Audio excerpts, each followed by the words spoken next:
저는 오늘 여호수아 4장 15절에서 24절 말씀 중심으로 해서 이 돌은 무슨 뜻이냐 제목으로 하나님 말씀을 증거하겠습니다. 오늘 본문은 이스라엘 백성들이 40년 광야 생활을 청산하고 요단강을 건너서 가나안 땅에 들어가는 이야기입니다. 하나님께서 가나안을 주시겠다 약속하셨잖아요. 젖과 꿀이 흐르는 가나안 땅을 주신다.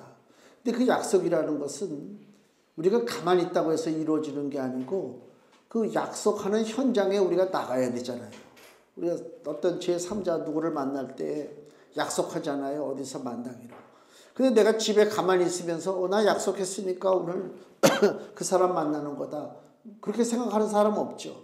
약속을 했으면 약속된 내용, 약속된 대로 그 현장에 내가 나가는 거란 말이에요.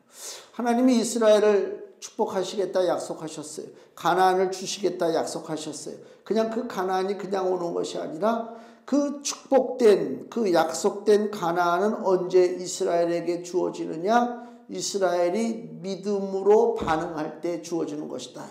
믿음을 보일 때 주어지는 것이에요.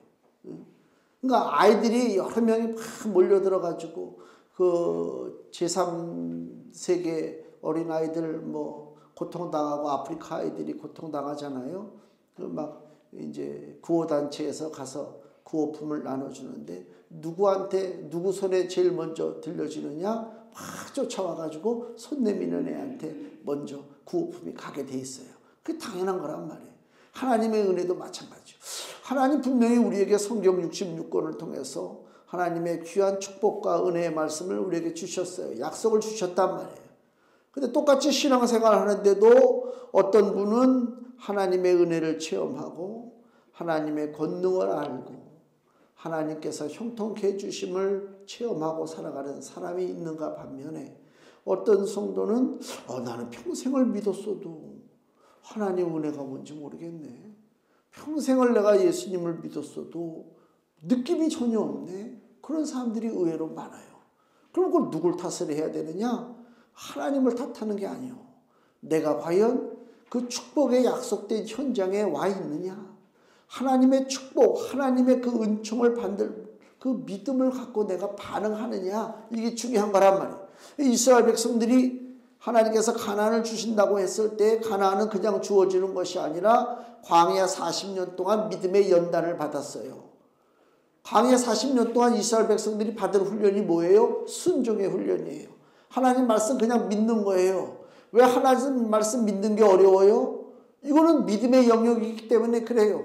우리 인간은 애시당초 믿음이 없어요. 우리가 무슨 믿음이 태어납니까? 우리는 그냥 눈에 보이는 게 전부예요. 눈에 보이는 세상이 전부라니까 내가 손으로 만지고 냄새 맡고 느끼고 보고 듣고 이것이 전부예요. 근데 믿음은 내가 만지고 보고 듣고 무슨 느끼고 이런 영역이 아니에요. 믿음은 완전히 다른 영역이라니까요. 그래서 일반적인 우리들은 믿음하고는 전혀 뭐가 와닿지가 않아요. 그러니까 믿음은 많이 공부한다고 되는 게 아니에요.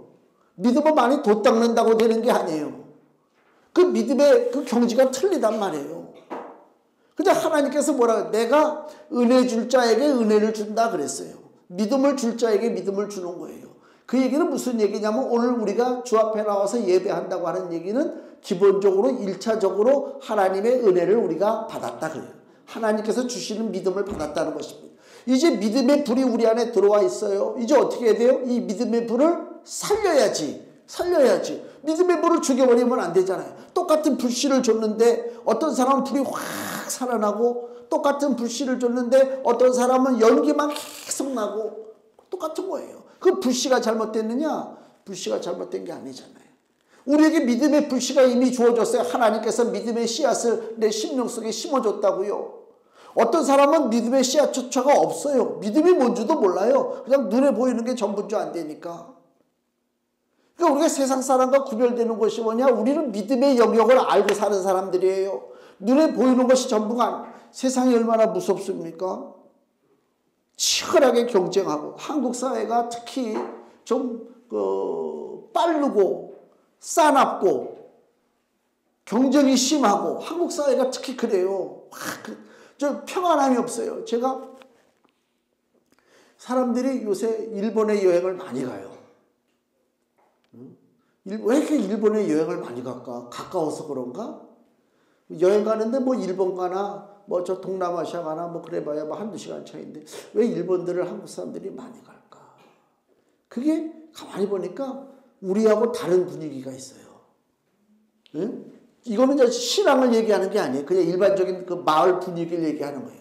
일본의 마을들을 보면요, 차분해, 조용해. 응? 벚꽃을 봐도요, 벚꽃이 쫙 펼쳐 있고 그 밑에서 조곤조곤해. 우리 한국은요, 꽃 구경 가보셨어요? 꽃 구경 가면 어때요? 이야, 뭐 등산복 화려하게 입고 여기다가는 다 시커먼 게 하나씩 걸쳐 쓰고 와글와글 분위기가 틀려요. 분위기가 틀리다니까. 제가 그 전에 중국에 갔을 때 느끼는 게요, 날마다 무슨 뭐 잔치하는 것 같아. 중국은 북경 시내를 저녁 때 돌아다녀 보면 무슨 막 뭐 양꼬치를 굽는지 고기를 굽는지 막 연기가 막 가득하고, 대도시 중심부 말고 약간 외곽 지역 주택가 쪽으로다가 막 연기가 꽉 차 있고요. 사람들 막 떠들어대는데, 우리 옛날에 시끄러운 데를 가지고 뭐라 그래요? 저기 호떡집 중국집에 불났다고 그러잖아. 그 사람들 그 떠들어대는 소리 들으면 막 와글와글. 그러니까 옆에서 떠드니까 우리끼리 대화가 안 돼. 그럼 나는 어떻게 해야 돼? 내가 더 크게 소리 지르면 되지. 그러니까 막 대낮인데도요, 식당을 들어가서 밥을 먹는데 제가 물어봤어요. 여기 우리 잔치하는데 잘못 들어온 거 아닙니까? 그랬어요. 잔치하는 것 같아. 막 대낮인데도 막 술병들이 올라져 있고 막 와글와글 떠들어대는데 꼭 그러더라고. 중국이 원래 이렇습니다. 그러더라고. 근데 일본을 가서 밥을 먹는데 국물 하나 마시기가 이게 힘들어. 우리는 그렇게 먹잖아요. 그 사람들은 이 밥주바를 딱 들고 젓가락으로 싹 이렇게 먹고 있다니까. 그게 한국 사람들이요, 그래서 일본을 많이 가는 거예요. 뭔가 안정이 있고, 뭔가 좀 편안하고, 뭔가 좀 쉼이 있는 것 같고, 뭐 내가 일본 뭐 관광 홍보대사가 아니라 그래서 많이 가지 않나. 가면 뭔가 편안함, 안락함 뭐 이런 걸 느끼는 것 같단 말이에요. 그렇죠? 삶의 영역에 있어서도 그런 걸 우리가 느낀단 말이에요. 삶의 영역에. 신앙의 영역을 보면 우리 사회 자체가 이 세상으로부터 우리가 얻을 수 있는 게 없어요. 뭘 평안함을 얻습니까? 뭐 안식을 얻고 기쁨을 얻고 만족을 얻고 어림도 없어요. 세상에서 그냥 세상적인 시각만 가지고 세상을 사는 사람들은 너무나 불쌍한 사람들이요. 그러니까 세상에 사는 사람들도 뭔가 자기의 심령이 메마르다고 하는 사실을 알아요. 종교가 없어도. 그래서 자기 심령이 메마르니까 어떤 일을 하느냐, 집에다가 화초를 키우고 그림을 갖다 걸어놓고 별의별 짓을 다 하는 거예요. 뭔가 안정이 와야 돼. 뭔가 마음에 쉼이 와야 돼. 근데 화초 갖다 놓고 그림 갖다 걸어놓는다고 해서 그 마음에 심령의 평안이 오느냐? 그 천만의 말씀이요. 안 됐단 말이에요. 세상에서는 평안을 얻을 수가 없어요. 그렇게 살다가 인생 끝나는 거예요, 대부분의 사람들이. 그러나 감사하게도 하나님께서 우리를 택하셔서 우리에게 신앙, 믿음의 씨앗을 심어주시고 우리로 하여금 이 세상에는 눈에 보이는 세상뿐만이 아니라 하나님의 다스리시는 하나님의 놀라운 은총인 충만한 또 다른 세상이 있다고 하는 사실을 우리가 믿음으로 아는 거예요. 그렇기 때문에 이 땅에서 겪는 여러 가지 많은 우여곡절의 일들, 고난의 일들, 힘든 일들, 이것을 우리가 믿음 있는 사람들은 능히 극복하고 넘어갈 수가 있다, 그 얘기입니다. 또 다른 말로 하면, 이건 뭐 제 중심적인 얘기인지는 모르지만은 저는 뭐 별로 꾸미는 거, 꽃 같은 거 봐도 별로 감동이 없어요. 냉혈한이네. 그게 꽃을 봐도요, 꽃이 아름답다, 별로 생각이 안 들어요. 꽃이구나, 많이 폈네, 그냥 그 정도야. 그 왜 그런가? 내가 내 자신을 변명하면 나는 그 전에 하나님의 나라의 아름다움과 평안함을 알고 있기 때문에 그래요. 그게 중요하다니까. 아무것도 아니에요. 꽃으로다 막 장식을 하고 우리나라 그러잖아요. 무슨 행사 때 보면 막 꽃을 갖다 막 난리를 치고 뭐 굉장하잖아요. 그건 그러면 그럴수록 그 심령이 메말랐다 하는 증거다 그 얘기요. 당연한 거 아닙니까? 메마른 거예요. 내 심령에 하나님의 은혜의 말씀이 있고 아버지 앞에 기도할 때 응답의 은혜를 내가 체험한다면은 구태여 내가 이 심령의 만족을 위해서 꽃을 매달아 놓고 그림을 매달아 놓고 그렇게 하고 살 필요가 없지. 그냥 아무 데서나 살아도 우리 뭐 초가상간 있는 곳이 그 어디나 하늘나라 상관없단 말이에요. 믿음의 영역을 알고 사는 것하고 모르고 사는 것하고 엄청나게 차이가 있어요. 그래서 믿음의 영역에 사는 우리들은 하나님 앞에 신호를 보내야 되는데 어떤 신호? 하나님 나는 믿음에 서 있습니다 라고 하는 신호를 보내야 돼요. 그것이 바로 오늘 이 이스라엘 백성들이 가나안 들어가는 요단강 건너가는 사건입니다. 믿음의 신호를 보인 거예요. 요단강이 하나님께서 배를 다 준비하셔가지고 야 너희들 배 타고 요단강 건너라 그러지 않았어요. 요단강 어떻게 건넜어요? 여기 하나님의 말씀의 법궤를 가지고 제사장들이 요단강 물에 딱 그냥 무조건 들어가는 거예요. 무조건 들어가니까 어때요? 요단강 물이 딱 끊쳐가지고 요단강에 마른 땅이 생겼어요. 도저히 있을 수 없는 일이지. 놀라운 기적이잖아요. 그래서 요단강이 딱 멈추고 그 마른 땅으로 이스라엘 백성들이 걸어서 요단강을 건넜습니다. 이거는 믿음의 행동을 얘기하는 거예요. 이거는 무슨 뭐 과학적이고 무슨 사회적이고 무슨 현상적이고 무슨 뭐 자연현상 뭐 연구해서 될 일이 아니라 그걸 뭐예요? 믿음으로 하는 거란 말이에요. 믿음이 아니고서는 그런 일이 일어날 수가 없어요. 그래서 그 요단강을 이스라엘 백성들이 건너서 가나안에 들어가고 난 다음에 요단에 있는 돌 12개, 이스라엘은 12부족이니까 12지파의 그 숫자에 맞춰서 요단 강 속에 있던 12개의 돌을 끌어다가 길갈에다가 오늘 세운 것입니다. 20절 말씀 여호수아가 그 요단에서 가져온 12돌을 길갈에 세우고 돌을 세웠어요. 강물에 잠겼던 돌인데 물이 빠져나가고 돌들이 드러났어요. 그 돌을 이제 끄집어내다가 이제 길갈에 비석으로 세웠단 말이에요. 이스라엘 21절 이스라엘 자손들에게 일러 가로되 후일에 너희 자손이 그 아비에게 묻기를 이 돌은 무슨 뜻이냐 하거든. 영어 성경에는 이게 도대체 무슨 돌이에요? 그런 뜻이에요. 이게 무슨 돌이야? 이 돌들은 뭐야? 그렇게 표현되어 있어요. 여긴 뜻이냐고 묻지만 자손들이 나중에 세월이 지난 다음에 할아버지 이 돌이 도대체 뭐야? 물어본단 말이야 손자가. 그때 대답을 분명하게 하라. 22절 너희는 자손에게 알게 하여 이르기를 이스라엘이 마른 땅을 밟고 이 요단을 건넜음이라. 아멘. 이게 기적이요. 이런 기적이 우리들의 삶 속에도 일어나야 될 줄로 믿습니다. 실상은 일어났어요. 우리가 모르는 거예요. 우리가 둔한 거예요. 응? 요단강물이 끊겨지고 내가 요단강 속으로 뛰어들어서 마른 땅을 걸어본 기억은 없다 할지라도 하나님께서 우리를 구원시키기 위해서 베푸신 놀라운 일들이 많습니다. 나도 모르는 사이에 그 요단강을 건넜다니까요. 하나님의 은혜의 땅으로 들어왔단 말이에요. 그 기억을 살리는 거란 말이에요. 신앙의 기억을 살리는 거예요. 은혜의 기억을 살리는 거란 말이에요. 사람들은요 안 좋은 기억을 오래 갖고 있어요. 좋은 기억은 잊어버려요. 감사했던 거, 기뻤던 거 그만 까먹고요. 속상한 거, 나를 누가 화나게 한 거, 손해보게 한 거 이거는 기억하고 있다니까. 그거는 마귀 역사지.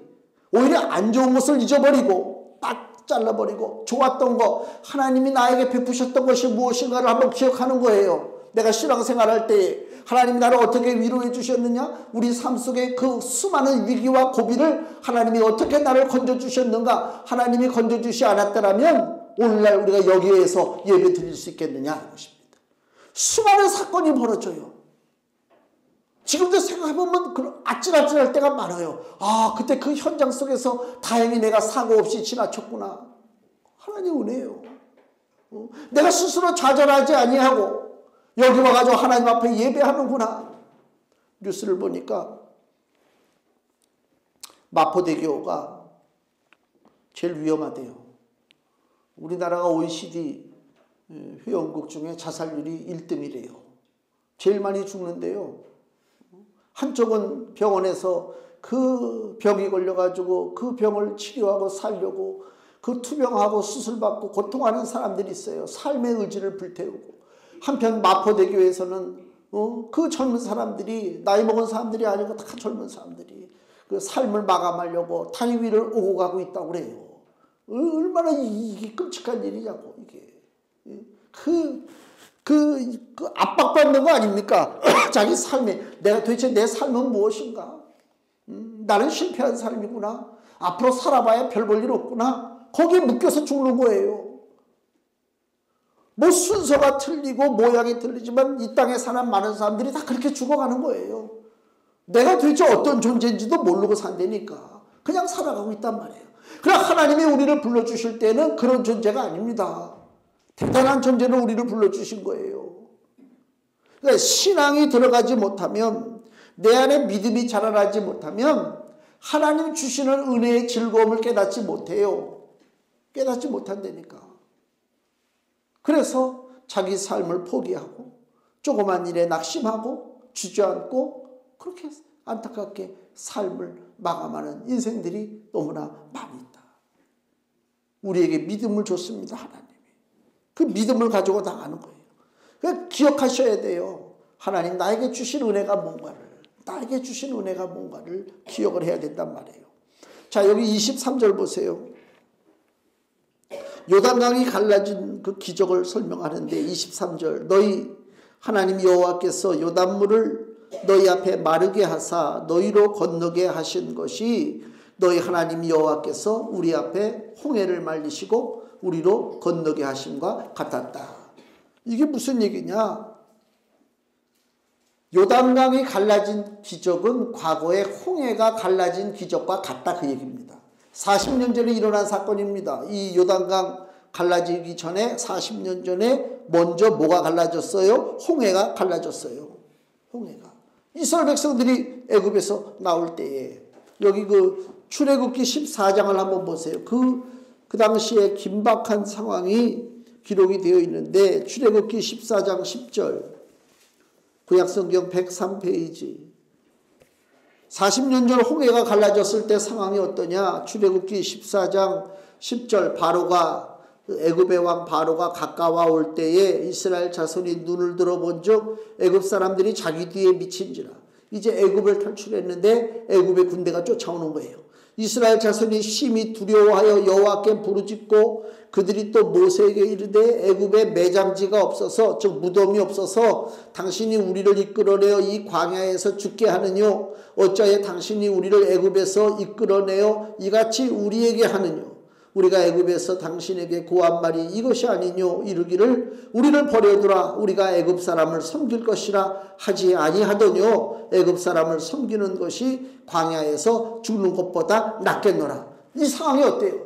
뒤에는 애굽 군대가 쫓아오고 앞에는 홍해가 가로막혀 있으니까 지금 오도 가도 못하죠. 이스라엘 백성들이 이 꼼짝없이 죽게 생겼단 말이에요. 상황이 긴급해요. 그러니까 이스라엘 백성들이 뭐라고 원망합니까? 차라리 우리가 애굽에서 나오지 않았더라면, 애굽의 종으로 그냥 살았더라면 이런 일이 없었을 터인데, 그거예요. 차라리 예수 믿지 않았더라면, 차라리 교회 다니지 않았더라면, 그거예요. 이 마귀가 주는 얘기라니까요. 그 당시 상황이 너무 급박하단 말이에요, 지금. 이러한 긴급한 상황 속에서 모세가, 그 당시 지도자 모세가 어떠한 자세를 보였느냐? 출애굽기 14장 13절, 모세가 백성에게 이르되 너희는 두려워 말고 가만히 있어서 여호와께서 오늘날 너희를 위하여 행하시는 구원을 보라. 너희가 오늘 본 애굽 사람을 또다시는 영원히 보지 못하리라. 여호와께서 너희를 위하여 싸우시리니 너희는 가만히 있을지니라. 아멘. 이 모세가요 이런 말을 할 정도는요 보통 사람이 아닙니다. 요새 우리나라는요, 미국도 마찬가지지만 이 자유국가들은 한 가지 약점이 뭐냐면 여론조사예요. 이 공산국가는 여론조사 안 합니다. 거기는 정부에서 정책을 딱 만들고 밀어붙이면 누구도 거기에 대해서 토를 못 달아요. 중국이요, 이렇게까지 중국이 강성해질 줄 몰랐어요. 중국의 한자를 보세요. 그게 얼마나 비효율적입니까? 그죠? 중국의 한자 굉장히 비효율적이에요. 근데도요, 난 중국 가서 놀라면 게 중국 사람들 문자 메시지 보내는 거 봤어요. 한자로 보내는데요, 기가 막힙니다. 어떻게 그 말을 한자로 다 쳐서 보내지? 자판에 한자가 없는데도? 그 하는 방법이 있더라고요. 그 중국의 과학기술이 엄청나게 발전했어요. 굉장합니다. 지금 뭐 경제 규모가 뭐 미국하고 같이 아직은 뭐 쫓아가지는 못했지만 지금 뭐 미국하고 견주려고 하잖아요. 왜 그래요? 중앙정부가 어떤 정책을 내세우잖아요. 반대를 못해요. 여론조사 할 것도 없어요. 그냥 뭐 밀어붙이는 거예요. 망하든지 뭐 흥하든지 둘 중에 하나지. 그러니까 외부에서 봤을 때는 아주 일사불란하게 척척척척 움직인다.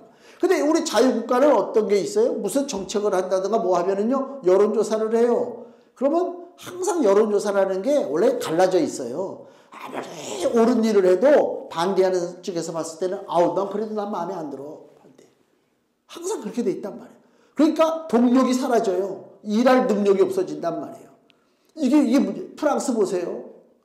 프랑스 어저께 뉴스 보니까 막 도시가 불타고 난리가 났죠. 연금 개혁을 했단 말이에요. 왜? 계속 노년들이 연금을 타서 생활해야 되는데 돈이 없어, 국가 재정이. 이대로 나가다가는. 그러니까 개혁을 하는데 2년을 연금 받는 횟수를 뒤로 밀려. 쉽게 하면 60세에 받던 사람들이 62세에 연금을 받는 거야. 그 대신 돈은 1년을 또 더 내. 그러니까 당장 그 사람들이 봤을 때는 지금 받을 줄 알았는데 2년 있다가 연금을 줘? 또 1년을 우리 보고 연금을 더 내래? 이거 참을 수 없잖아요. 막 난리 치는 거지. 데모하고. 공산국가에서 뭐 그런 제도도 없겠지만 그런 일이 있다면 그렇게 데모하고 불지르겠습니까? 안 되지. 지금 제가 얘기하는 건 뭐냐면 어느 나라의 지도자가 됐던 민중국가의 지도자라면 백성들의 눈치를 안 볼래야 안 볼 수가 없죠. 여론이 있으니까. 아무리 내가 몰라 해도 반대가 있는데 그것 다 무시할 수 없죠. 같은 백성인데. 여론을 신경 써야 되고 여론에 의해서 사태가 안 좋아지고 막 그러면 나가서 사과도 해야 되고 고개도 숙여야 되고 똑같아요. 지금 뒤에는 애국 군대가 쳐들어오고 있고 앞에는 홍해가 있는데 백성들은 지금 살려달라고 난리치고 왜 우리를 애국에서 끄집어냈느냐? 애국에 무덤이 없어서 이 광야에서 우리를 죽이려고 하느냐? 애국으로 다시 돌아가서 좋은 노릇하는 게 낫겠다. 백성들이 막 여론이면 다 100% 반대야. 그렇죠? 그때 믿음 없는 지도자라면 어떡하겠습니까? 그래, 여기까지가 우리가 끝인가 보다. 우리 다시 그냥 애굽에 가서 종노릇 해야지 어떡하겠습니까? 내가 지금 다시 저 애굽의 바로왕에게 가서 단판을 줘서 우리가 애굽으로 돌아가도 죽이지 말고 옛날에 하던 일 그대로 하고 살게 해달라고 내가 좀 회담을 해야 되겠다. 그러고 돌아갈 것입니다. 근데 모세가 뭐라고 얘기했다고요? 너희는 가만히 있어. 하나님께서 너희를 위해서 싸우신다. 즉 그 얘기하는 거예요. 아직 아무 일도 벌어지지 않았어요. 근데 모세는 외치기를 너희는 살고 애굽은 죽을 것이다. 너희는 하나님의 행하시는 것을 바라봐라. 대단한 지도자입니다. 이런 용기가 어디 있어요? 이게 어디서부터 나오는 용기냐? 믿음에서 나오는 용기입니다. 하나님을 믿는 용기입니다. 시편 118편을 보세요. 시편 118편 6절에서 7절입니다. 구약성경 888페이지 시편 118편 6절 7절 여호와는 내 편이시라. 내게 두려움이 없나니 사람이 내게 어찌할꼬. 여호와께서 내 편이 되사 나를 돕는 자 중에 계시니 그러므로 나를 미워하는 자에게 보응하시는 것을 내가 보리로다. 아멘. 하나님이 내 편인데 내가 뭘 두려워할 게 뭐가 있습니까? 담대해야지 사람이. 대단한 것입니다. 이 모세의 이 담대한 믿음은 대단한 거란 말이에요. 그래서 그 모세 밑에 종으로 있었던 그 여호수아도 역시 마찬가지로 모세의 담대함을 백성들에게 보여주는 거예요. 용기를 심어주는 거예요. 그래서 여호수아 3장 9절에서 10절 말씀, 여호수아 3장 우리 본문 바로 앞에 3장 9절에서 10절 여호수아가 이스라엘 자손에게 이르되 이리 와서 너희 하나님 여호와의 말씀을 들으라 하고 또 말하되 사시는 하나님이 너희 가운데 계시사 가나안 족속과 헷 족속과 히위 족속과 브리스 족속과 기르가스 족속과 아모리 족속과 여부스 족속을 너희 앞에서 정령이 쫓아내실 줄을 이 일로 너희가 알리라. 아멘. 이게 무슨 얘기입니까? 마치 40년 전에 홍해바닷가에서 그 불안에 떨던 백성들에게 모세가 믿음의 담대함으로 하나님이 싸우신다고 하는 걸 선포한 것처럼 지금 40년 후에 이제 요단강을 건너서 가나안 족속과 마주하고 싸워야 되는데 여전히 불안합니다. 가나안 족속들이 어떤 능력을 갖고 있는지 모릅니다. 새로운 땅에 대한 두려움이 있습니다. 이 강을 어떻게 건널까? 믿음으로 건넌다고? 이게 무슨 소리야? 백성들이 두려워해요. 그때 여호수아가 뭐라고요? 야, 가나안 땅에 있는 7 족속들을 다 하나님께서 너희들에게 붙여주신다. 망하게 해주신다. 하나님 말씀을 선포하는 거예요. 하나님이 너희를 위하여 싸우신다. 이 얘기입니다. 이거 정말 멋진 얘기예요. 우리 아파트에 갑질하는 사람이 좀 있어서 우리 경비 아저씨들을 좀 뭐한 사람들을 좀 내보낸대. 내가 들으니까 화가 나더라고. 아니 무슨 경비가 무슨 지네들이 무슨 저기야. 그래서 내가 쫓아갔어요. 월요일날 화딱지가 나가지고 쫓아가가지고 아침에 교회 오기 전에 관리소장을 만나. 들어가니까 다들 무슨 일로 오셨어요? 경비 담당하는 사람 누굽니까? 모르는데 아니 경비 담당하는 사람은 누군지 몰라? 관리과장은 어디 있어? 그랬더니 저쪽에 어떤 남자가 고개는 쳐박고 있고 손에다가 이래. 저쪽으로 들어가라는 거야 나보고. 거기가 관리소장이 있다고. 관리소장한테 같이 앉으시. 어떻게 오셨냐? 내가 흥분해. 저도 흥분하면 목소리가 커져요. 유리창이 깨질 정도야. 내가 아니 갑질할 데가 없어서 말이야. 경비들한테 갑질을 하고 말이야. 자기들한테 인사 안 했다고 뭐 나가라고 그래. 막 왜 이렇게 소리를 높이시니? 그래서 소리 높은 놈이 이긴다고 그래가지고 나도 소리 높이는 거야 지금. 내가 막 그랬다니까. 화가 나가지고. 경비가 무슨 뭐 그랬더니 그래도 경비가 뭐 문제가 많습니다. 뭐 근무도 중에 뭐 핸드폰도 뭐. 야, 근무도 중에 핸드폰 좀 보면 어때? 여기가 뭐 저 38선이야? 총 들고 뭐 보초 쓰는 거야? 내가 그랬다니까요. 누가 그랬어? 누가 와서 건질렀어? 사람들이 그런 게 있어요. 이렇게 쓱 가는데 경비가 막 쫓아나와서 막 아유 어디 가십니까? 이렇게 인사를 하면 기분 좋아. 예, 수고하세요. 근데 어느 날 보니까 경비 아저씨가 자기는 쳐다보지도 않고 앉아서 핸드폰 하고 있는데 어쭈 혼자서 핸드폰 하고 있어. 이렇게 되는 거야. 이게 교만한 마음이고 이게 갑질하는 거라니까. 그래서 쫓아가가지고 30분을 내가 흥분해가지고 막 아유 내가 그냥 막 모처럼 말해. 내 직업은 내 일은 안 밝혔어요. 누구라고는. 됐지. 그래서 내 저 동대표 회장, 우리가 17개 동이 있거든요. 내가 10월 달에 동대표 회장에 한번 내가 나가야 되겠다고 내가 그랬다니까. 그래야 이 사람들이 그치, 이게, 그래서, 저기 엉뚱하게 말이야, 동대표 뽑아놓으니까 가가지고 관리소에 앉아가지고 말이야, 직원들한테 이래라 저래라 저거 하고 말이야, 갑질이나 해라고. 그럼 되겠습니까? 그거 안 좋잖아요. 나중에요, 거기 관리소에 있는 그 아주머니 직원이라고 해야 되나? 2분 있어요. 아가씨들은 아닌데. 내가 자기 편들 들어줬잖아. 안녕히 가세요. 아주 인사를 많이 받았다니까. 하나님이 내 편이십니다. 세상에 별의별 사람들 다 있어요. 우리 살다 보면 우리가 을이 될 때가 있어요. 내가 오히려 을이 돼서 눈치 봐야 할 때가 있어요. 그래도 하나님은 누구 편이라고요? 내 편입니다. 담대하게 나가야 됩니다. 다 하나님이 책임져 주셔요. 하나님이 길 열어주셔요. 그게 바로 믿음이에요. 조그만 일에 믿음을 가지고 승리할 때 큰 거 금방 승리하는 거지. 조그만 일에 하나님의 믿음을 적용하지 못하면 그리고 큰 거 가지고 하나님 이거를 어떻게 안 돼. 조그만 것에 이겨야 될 거 아닙니까? 조그만 것에서 이겨야 된단 말이에요. 여호수아가 담대하게 이스라엘 백성들에게 이 가나안의 7 족속들 아무것도 아니다. 너희들 나를 믿고 요단강을 같이 건너가자 라고 담대하게 할 수 있었던 것이 뭐냐? 하나님께서 그에게 여호수아에게 약속하신 말씀이 있어요. 여호수아 1장 5절 6절 너희 평생에 너를 등이 당할 자 없으리니 내가 모세와 함께 있던 것 같이 너와 함께 있을 것임이라. 내가 너를 떠나지 아니하며 버리지 아니하리니 마음을 강하게 하라. 담대히 하라. 너는 이 백성으로 내가 그 조상에게 맹세하여 주리라 한 땅을 얻게 하리라. 마음을 강하게 하라. 담대히 하라 그랬어요. 그 얘기는 무슨 얘기예요? 마음을 강하게 하고 담대히 하지 못할 일들이 우리 주변에 생겨난다. 두려운 일들이 있다. 이 두려운 일이 있을 때 어떻게 하라고요? 하나님 말씀 붙잡아라 그 얘기입니다. 내가 모세와 함께 있던 것 같이 너와 함께 하리라. 하나님 약속하셨어요. 모세와 여호수아 우리 똑같습니다. 하나님 눈에는 모세나 여호수아나 이 땅의 하나님의 자녀들이나 동일한 하나님의 백성입니다. 우리와 함께 하실 줄로 믿습니다. 담대하게 나가는 거예요. 그래서 믿음의 놀라운 기적과 믿음으로 행하신 일에 대한 기억을 우리가 안고 있어야 돼요.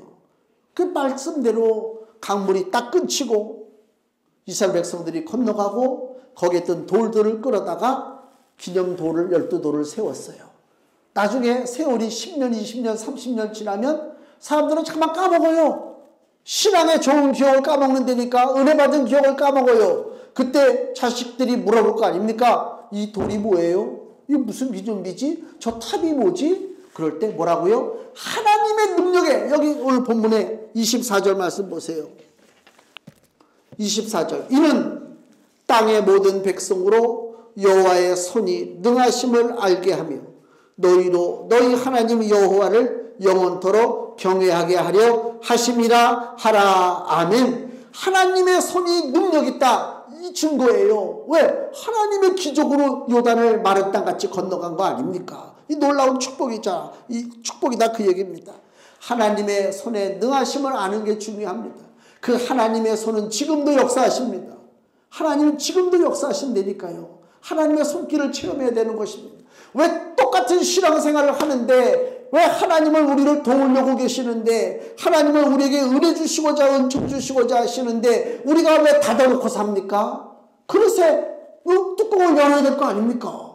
바라봐야 된단 말이에요. 사모하고 기다리고 하나님 앞에 간구해야 되는 거 아닙니까? 금주 말씀을 볼까요? 역대상 29장 12절이 금주 말씀이잖아요. 역대상 29장 12절 말씀 읽기 전에 29장 10절 11절을 제가 먼저 읽어드릴게요. 다윗의 이야기입니다. 다윗이 온 회중 앞에서 여호와를 송축하여 가로되 우리 조상 이스라엘의 하나님 여호와여 주는 영원히 송축을 받으시옵소서.